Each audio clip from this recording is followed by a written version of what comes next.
Na veľký predvianočný trh sa dnes zmenila základná škola v Revúcej. Na chodbách sa kupovali darčeky. Vďaka ekoburze navyše žiaci znížili odpad a pomohli dobrej veci. Piataci to vymysleli a vôsmaci ako starší a skúsenejší obchodovali. Namiesto písomky z fyziky si vyskúšali úlohy predavačov a niektorí v sebe nepopreli podnikateľského ducha. Keď si kupuješ jedno, tak je to za 30, ale dva za 50.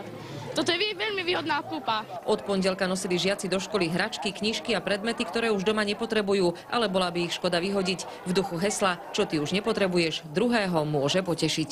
Je to najlepší deň. Doniesla som tašku nejakých sošiek, zápisníkov, rôznych pier a plišákov. Kúpil som napríklad 2 knižky, potom som kúpil plišáka pre sestru. Deti donesú hračky, ktoré by ináč možno skončili ako odpad, a tu si ich druhé deti kúpia za 20, 30, 10 centov, majú z nich radosť a my vlastne tým prispiejeme k tomu, že máme toho odpadu menej. Podarilo sa nám vyzbierať cez 140 eur. Je to dosť, lebo minulého roka sa podarilo vyzbierať 53 eur, čiže je to skoro trojnásobok. Okrem individuálnych darčekov dnes tieto deti vytvorili aj jeden spoločný. Vyzbierané peniažky totiž venujú do Revúckeho psieho útulku, aby aj tam mali